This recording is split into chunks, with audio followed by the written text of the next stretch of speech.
Okay, I'm going to start real quick introducing myself, but like real quick because nobody cares about that. I'm Stefan. I was born in Switzerland. I moved to New Zealand when I was a kid, then I moved to Brazil for like 15 years, and then I went to Argentina to do my studies, and then I moved to Berlin like 4 years ago. I originally started as an artist and graphic designer, and from a very early point in my career, I was very eager to exhibit and sell my work. So I did what felt like the natural thing to do, which was going knocking on the doors of galleries. And they were not impressed. They did not give a fuck about me. They were like, who are you? Like, come here when you had some gallery exhibitions experience. And I was like, yeah, but that's why I'm here. So it was like, when you want to get a job and they ask for a previous job experience so you cannot get the job and you're in catch-22. So I just kind of said fuck it to that, and then I started looking into ways that I could exhibit my work individually. So I started by doing exhibitions wherever I could. I did hair salons, I did bars, I did restaurants, I did hotels, you know, wherever they had walls and people coming and going, I would do an exhibition. And this kind of led me to have too much exhibitions just for my work. So I was like, what? And then I just started inviting my friends. It was like, I like what you do, come exhibit at this restaurant, and then we had a party and we get free drinks and invite all our friends. It was pretty cool. So that idea of starting to show the works of other artists brought me to create Azúcar Mag, which started in 2002 as a magazine, an online magazine for promoting artists. It quickly evolved into a gallery in Buenos Aires where we did like 3 years of exhibitions.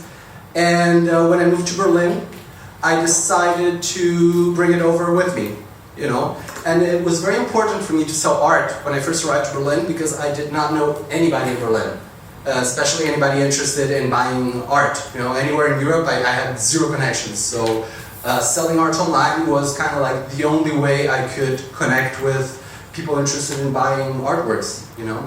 And since this phase, I was very interested in interviewing and getting to know a little bit better the stories of these artists, you know, because an artwork is only as good as the story of behind it, or the artist behind it, or else it's just a pretty painting, you know, if it doesn't have a story behind it. So a year ago, when I moved here like 4 years ago, like a year ago in Berlin, we started with a group of amazing creators, a TV show called Berlin After Dark, where we do that. We meet artists and we tell their stories and we, you know, make a TV show out of it, you know. And if you want to know a little bit more about me, there's a very aptly named website called whothefuckismr.vanquick.art, because I don't want to ramble about myself. We're talking here about selling art online. So I think the best way to start is even before taking the first picture of the first artwork, you know. If you want to build a nice house, you have to come up with a very good foundation.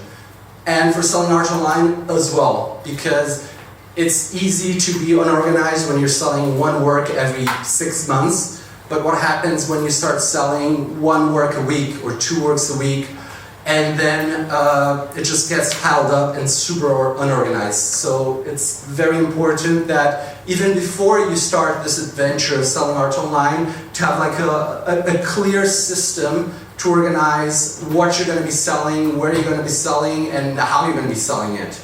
So the first part is a little bit boring, but it's important. Knowing your product, you know.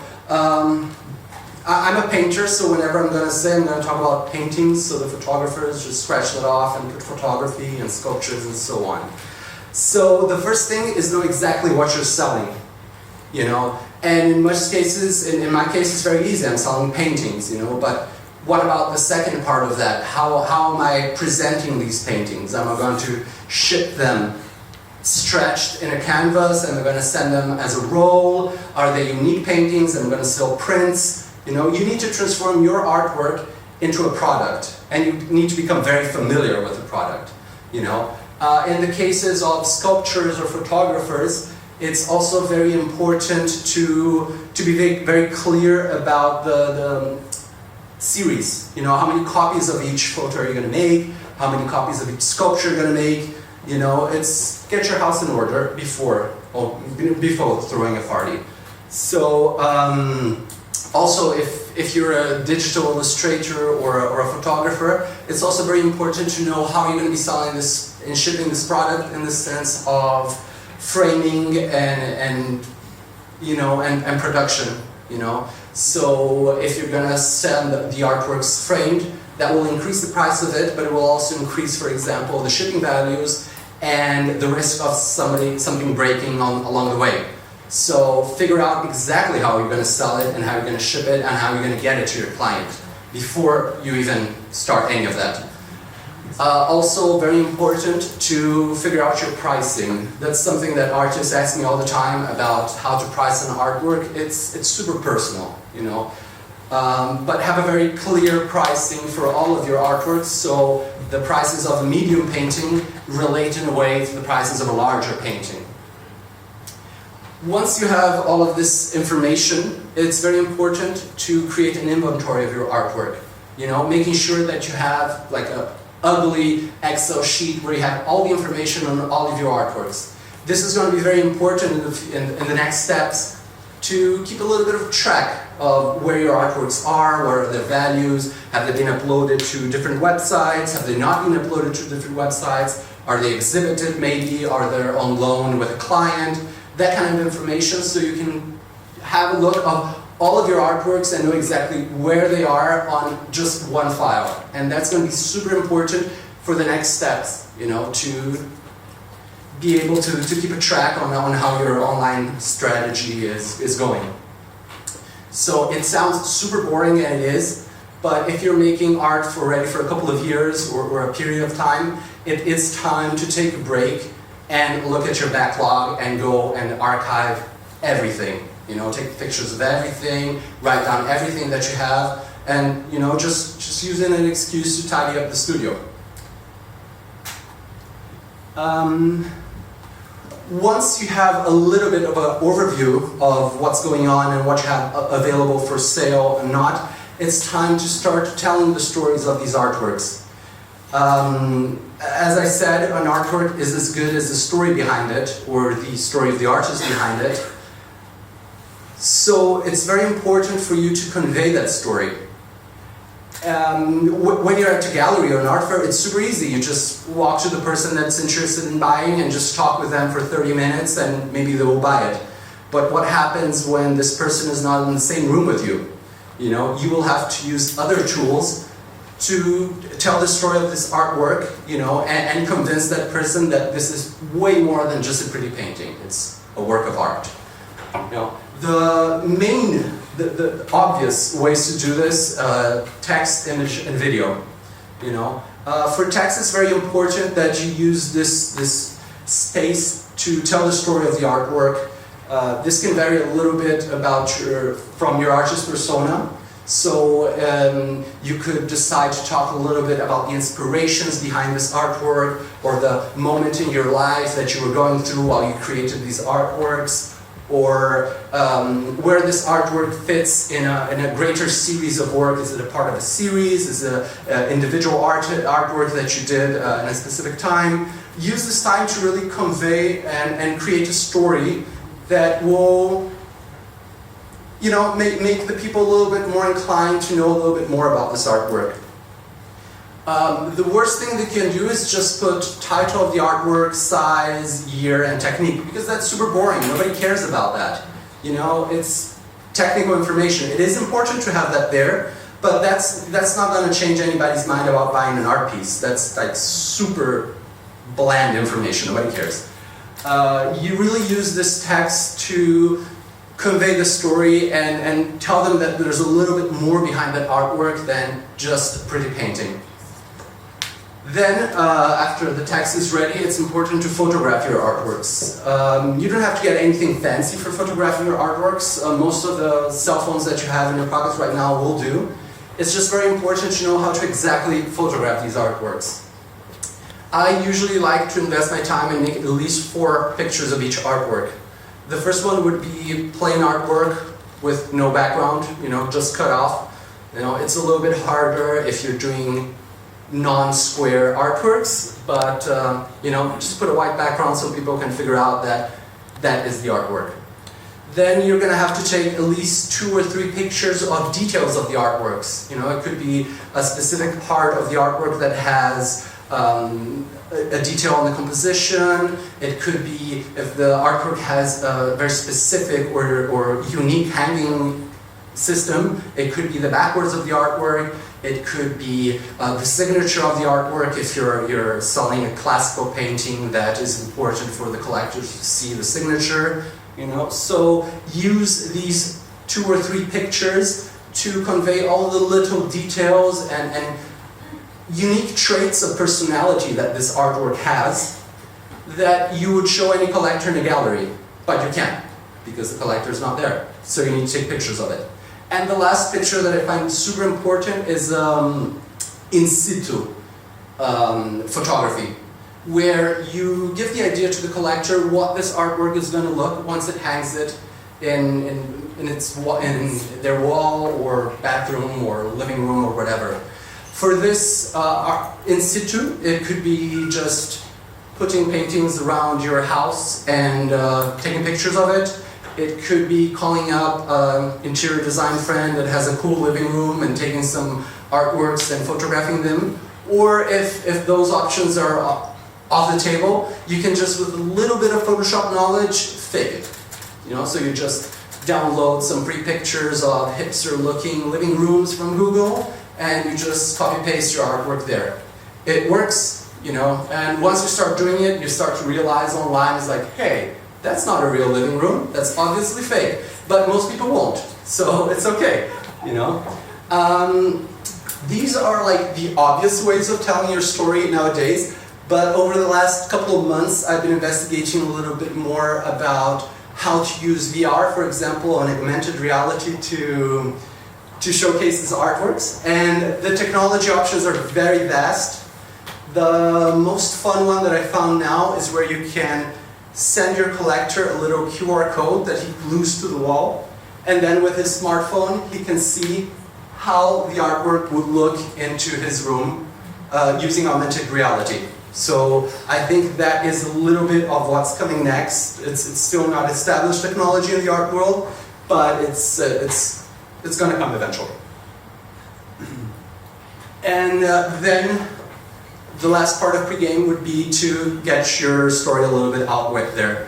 You know, you can build the best website and have the best strategy for selling art, but if nobody hears about it, nobody's going to come to your website and nobody's going to buy it. So it's very important to get your story out there and get people excited about what you're doing.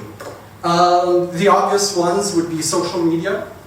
The important thing would be to make social media with an objective. You know, not just posting for posting's sake, but making clear that your social media presence and your social media strategy conveys that you are a professional artist selling your work. You know, so make it very clear each time you post an artwork that is available for sale, that artwork is available for sale and where that person can buy it. You know, really, it goes back to the first point that it's transforming your artwork into a product. You know, you don't go into a clothing shop and wonder if something is for sale or not. It's very clearly if that is or not for sale inside of the store. So that's a little bit what you should start doing with your social media. You know, you are posting these pictures of your artwork because you are a professional artist that wants to sell them.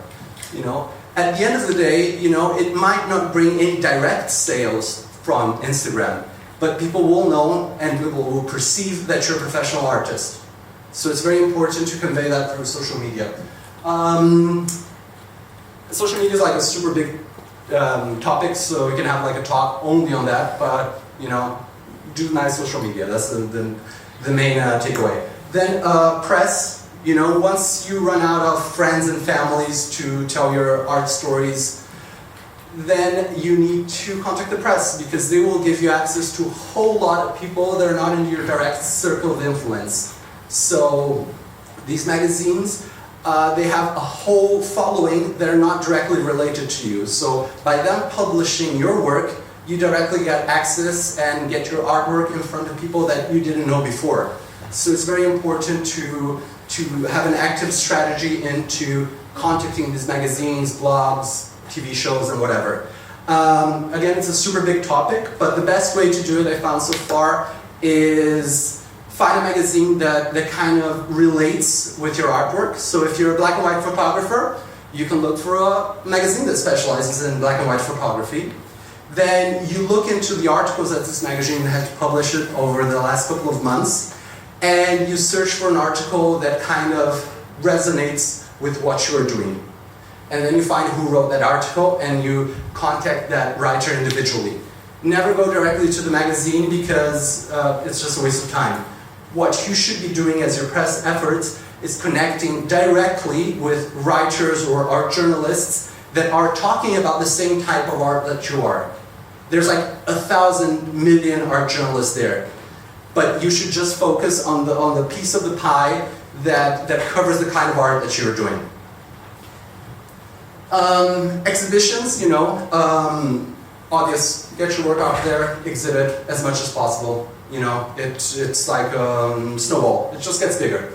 And outreach is contacting all these people that you start meeting in real life and out in virtual life, and getting them a little bit better informed about your artwork, you know.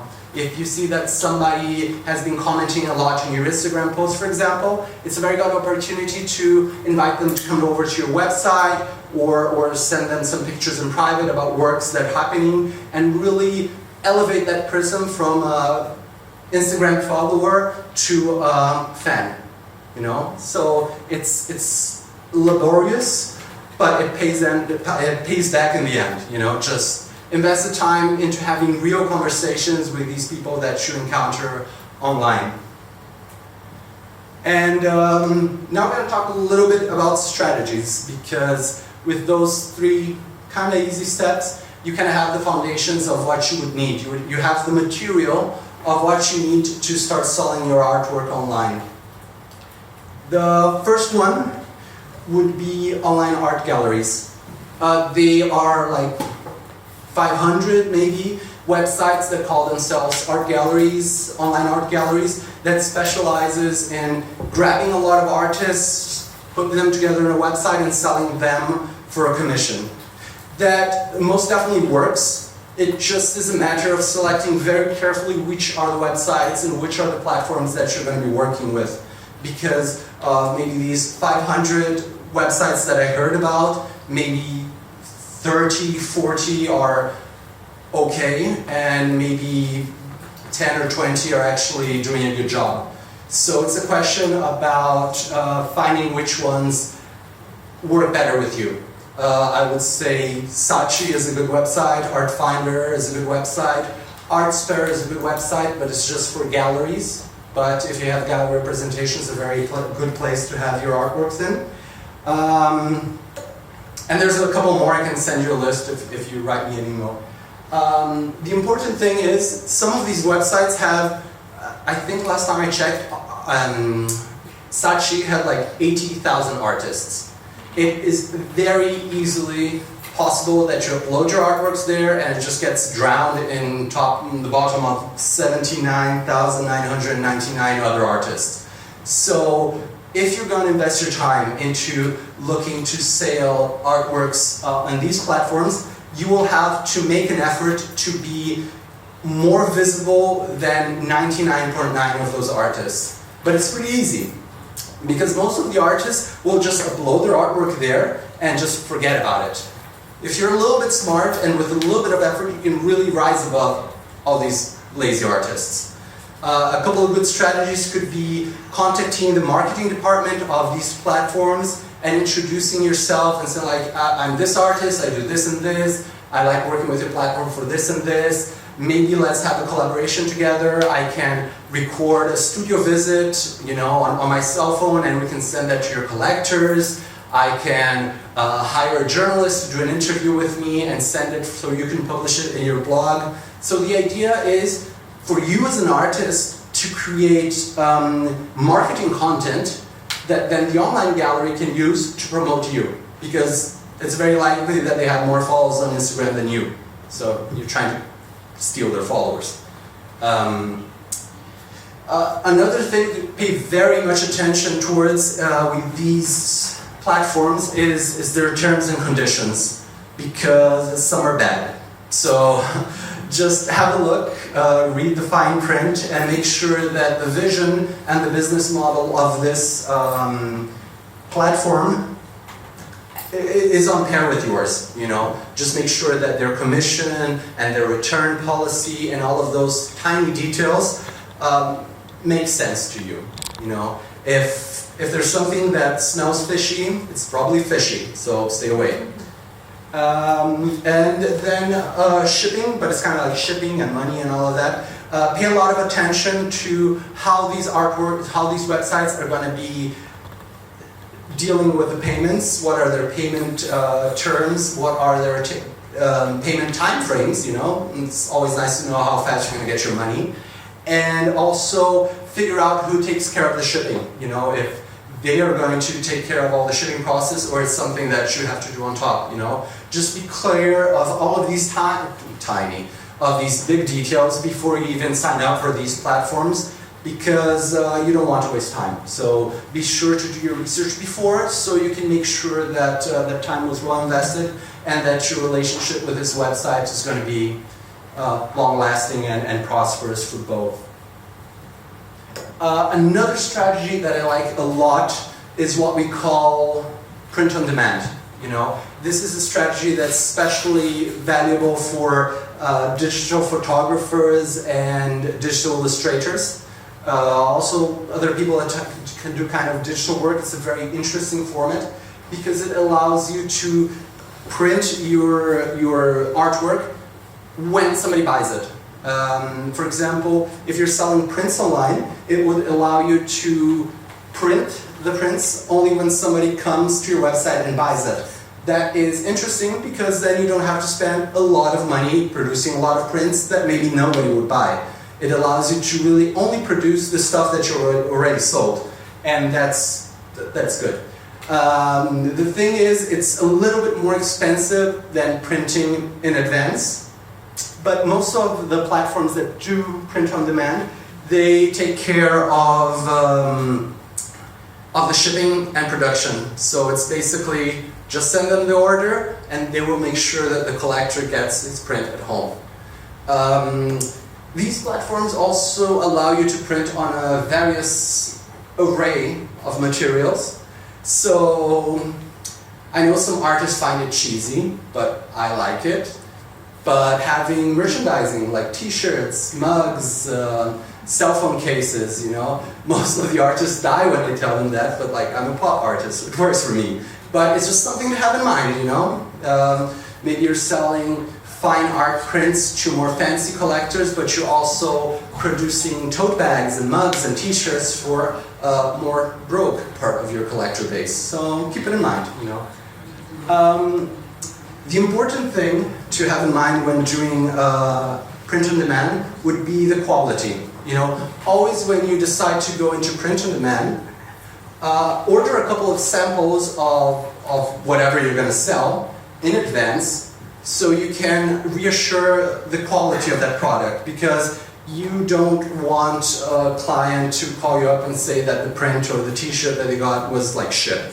So be sure to order yourself a couple of the examples of products so you can make sure of the time frame, how much it took, how easy it was to order that, and what was the quality of the final product. Well, mentioning that, also very important to know what the time frame is, because since this order is being shipped to a provider that's going to produce it and then ship it over to the client, if you don't have a top-notch provider, it could be like a week's process. And it's okay if it's a week's process, you just need to let your client know, because he's not going to, he or she is not going to like it if they don't know when the artwork is coming. So be very clear if you're going with this strategy to know how much you have to wait before complaining about your artwork not coming. And also, it also is very interesting for these types of artists to maintain a limited edition of the products that they're selling, you know. It could be a limited edition of 20 photographies, for example, and when it runs out, it runs out. And then you just have to buy a different photography. I would recommend that if you're going with a web commerce, e-commerce platform where you're going to have your prints for sale, if it runs out, leave it run out and put sold out on it, because then people think that, you know, you're super special and desirable and everybody's buying your shit. So same for a unique.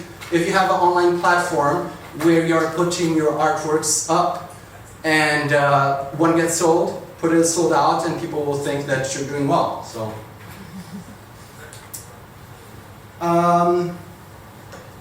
then a little bit about personal sales, you know.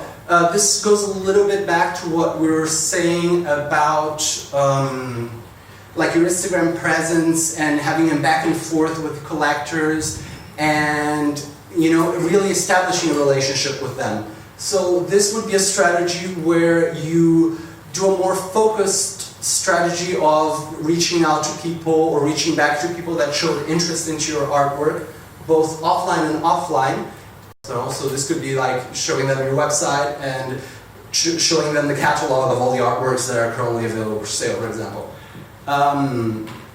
So it's basically the same thing you would do at a gallery, you know, just pass it online, you know, generate interest, back and forth conversations, you know, be a little bit more humane on social media and use that to leverage your presence and sell art online. And something that I always like talking a lot about is new collectors, you know. We all want to sell our artworks to like the 10, 15 fancy collectors that we always hear about. The thing is that they're probably not going to buy anything from us because they have like an army of art advisors that we would have to fight off before reaching them. So fuck the established collectors and let's create some new collectors. You know, everybody says that Berlin is so poor and nobody buys art, you know. It's like, kind of true. But, bear with me. There's a lot of startup money coming in Berlin, you know. If you read any startup blog, you will always see like these damn scooter companies raising gazillions of euros in investment and whatnot, you know. If you sell them an artwork for their office and they pay with that investment money, that's probably tax deductible. So why not reach out to these new players in Berlin, you know, or targeting people that you know have a high ticket potential, you know, lawyers, doctors, financiers, you know. Maybe they have the means to purchase an artwork, but they don't know how to, or they don't know that the artwork is for sale, or they don't know the price, you know. So when you make an active effort to inform these people of, you know, this is for sale, you can buy it, you know, it makes you look fancy when you invite friends over, you have original art, you know, we can really start selling artwork to people that a week ago might not even think about buying artwork. So it is very important to establish some new relationships and some new people to buy art, you know. And I think there's not a lack of that in Berlin. It's just a question about maybe looking outside of the established gallery circuit and maybe attending more, you know, startup investors meetup, you know, even though that sounds super boring, but. Any luck with those? Yeah, like hit and miss, you know. The important thing is, it's not like I'm going to say like, hey, you can buy art. Here's a 50,000 euro painting, and it's like, yes, I'm going to buy that right away. No, it needs a little bit of training. So maybe start off with these people by offering them a print or a smaller scale piece, you know. This is a lot what happens when you're a younger artist and maybe all of your friends want to buy your art, but everybody's super broke. So then that's the moment when you start doing stickers or posters or stuff that you can sell cheaper. So with a new collector, it's also like that. Even if you know that this person's net worth is like 20 million euros, it's very likely that you will jump from 0 to 20,000 euro painting. You know, you need to scale it up a little bit. So offer them a smaller painting and then a slightly larger one over a couple of months, you know, but make it a scaled process. so they can also feel, that they're growing as collectors, because, collecting is also a journey, so they might want to take their time and enjoy the ride.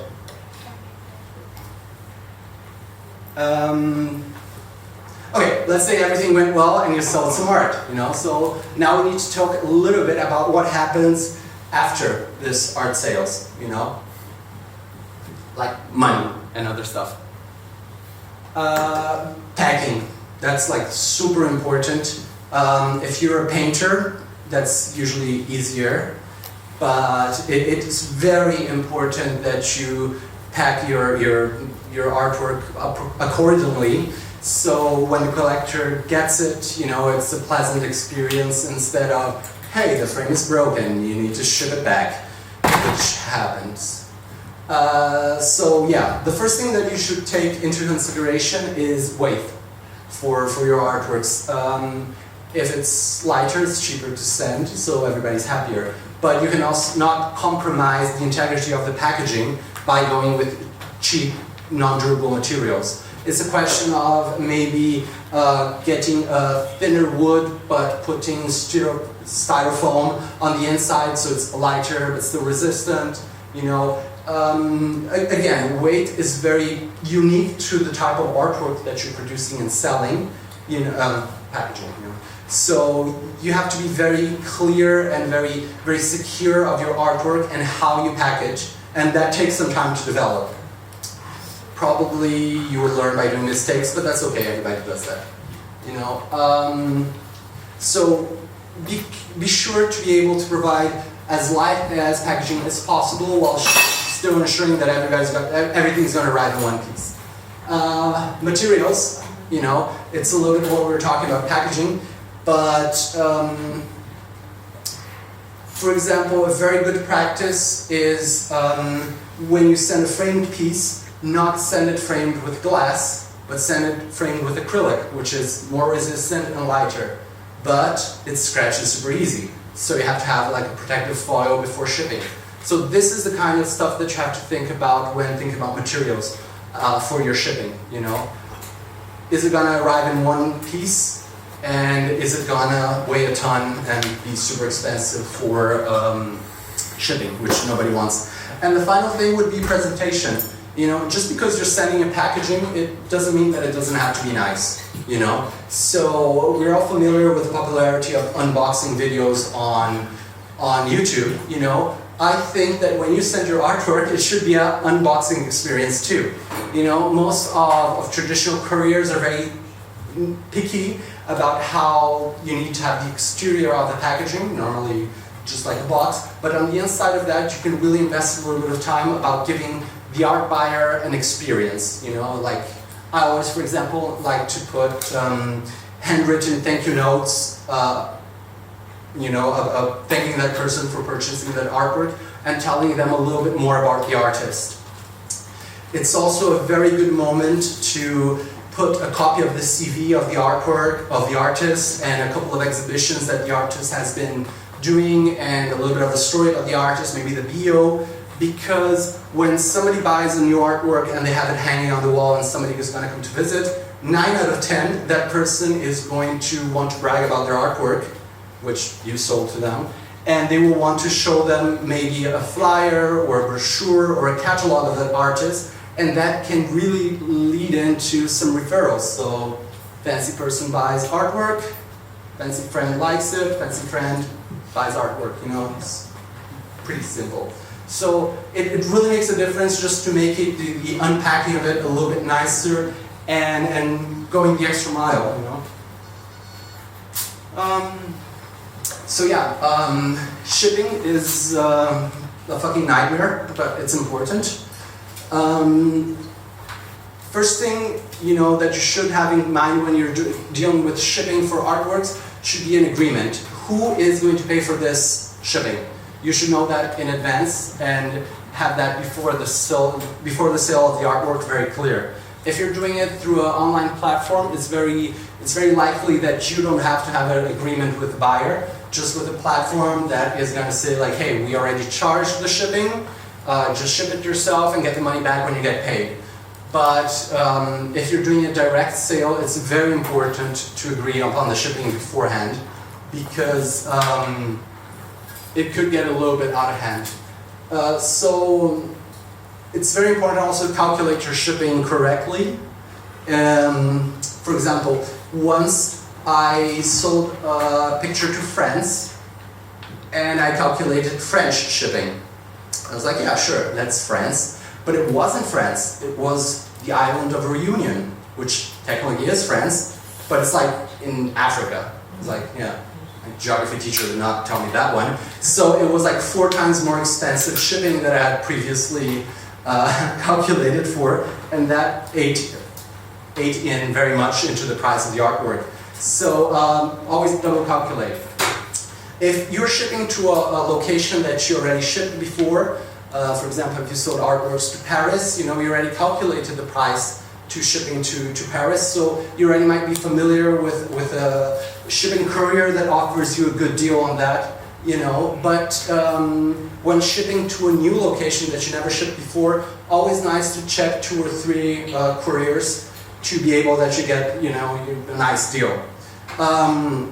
There are specialized couriers for art transportation, but they're like super pricey, and it only is worth it when you're really selling high-end art. You know, if you're starting off and selling individually, you can still rely very heavily on traditional DHLs and FedExes to get your stuff done.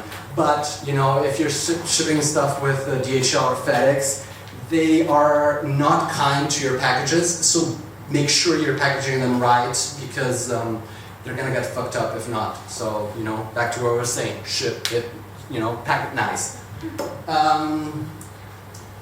And then also having a little database of suppliers that you know and trusted from before, and where they ship reasonably priced artworks.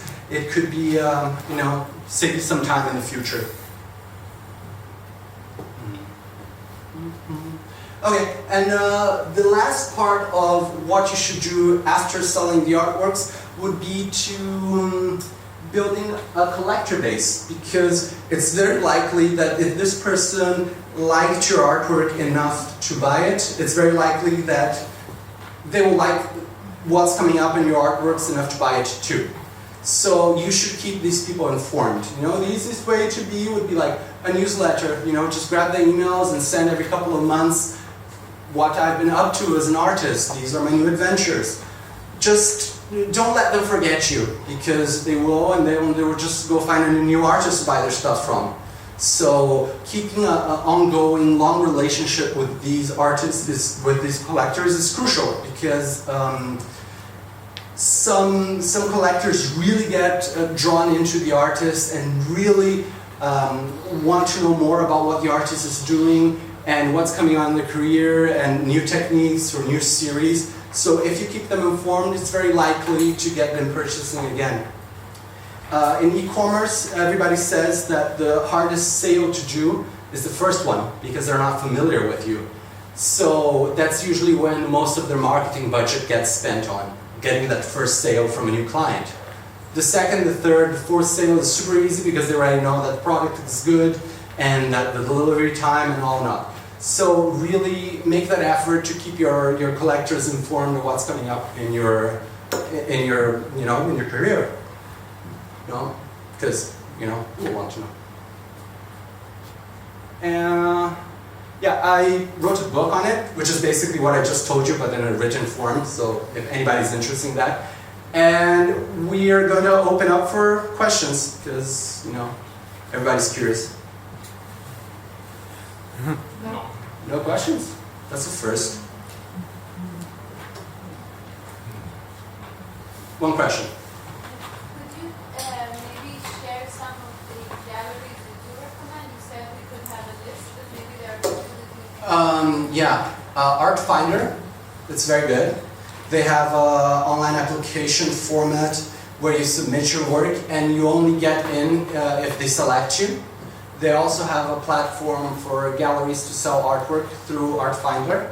They're pretty good. Artfiner is one that I use a lot, but it's only for galleries. So as individual artists, you cannot apply, but you could stalk around and see galleries that are exhibiting artwork similar to you, and ask to be a part of that. Saatchi is another one that has, it's the biggest one around, but again, 80,000 artists. Saatchi? S-A-A-T-C-H-I. Saatchi. Saatchi doesn't. Yeah, but again, most of the stuff that's going around is not very high quality, so it would be very important for you to really differentiate yourself when uploading your artworks there. Yeah, and Saatchi also offers prints. So if somebody doesn't want to buy the original, they can buy the print for a lower price. You can also turn that off. And yeah, I think those 3, 4 are the ones that work the most, but they're like Single Art is also very good. They're super picky about their artists, but they do a good job. How do you spell it? Single Art. Single Art. Yeah, and then there's a couple of more print-on-demand platforms, like for example, Displate, that their thing is to grab digital files from artists and print them in aluminum, in aluminum canvases. Yeah, kind of aluminum canvases. And what they have that's very interesting, they have different contests every month where artists can apply their artworks and win like $2,000 in money, and stuff like that. They're doing kind of a cool job. You also sell art via Facebook or Instagram, and how you do it? You do it with ads or? I don't like giving money to Zuckerberg, but it works. Yeah. That I don't like it doesn't mean that I don't do it. What you can do with Facebook and Instagram that's very interesting that I've been researching lately is that you can create a catalog on Facebook of the products that you have for sale. And if you have your Facebook and your Instagram account linked, you can actually link pictures on your Instagram feed to products, and people can start buying your products directly from Instagram. For me, Instagram is always more a tool of generating buzz and informing people than from direct sales, but it's been cases from people inquiring and purchasing directly from Instagram. It's just a tool to keep people informed, that you have stuff for sale. But is this a possibility to just get new buyers, young buyers as well? Yeah, it's most definitely is. I have some artist friends that are selling a lot of stuff through Instagram. It's just very, a little bit of common sense. Maybe in Instagram it would be more valuable for you to offer postcards or posters or prints than a 20,000 euro painting. But it's also been cases of, for example, I think it was like Pierce Brosnan or Leonardo DiCaprio that just commented on a gallery's Instagram and just bought like a 500,000 painting that he never saw just because he liked it on Instagram. So it is true, it happens, It's just, you would have to make it a centerpiece of your strategy, or, like side strategy.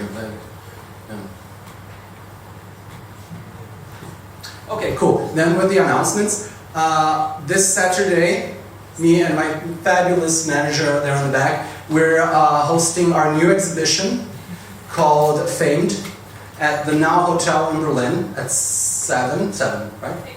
6. And everybody's super invited. There's some super exciting artists from all around the world, and it's going to be like an amazing party. And then on the 12th of October, we and the amazing Berlin After Dark team, we're going to be hosting our first live TV show.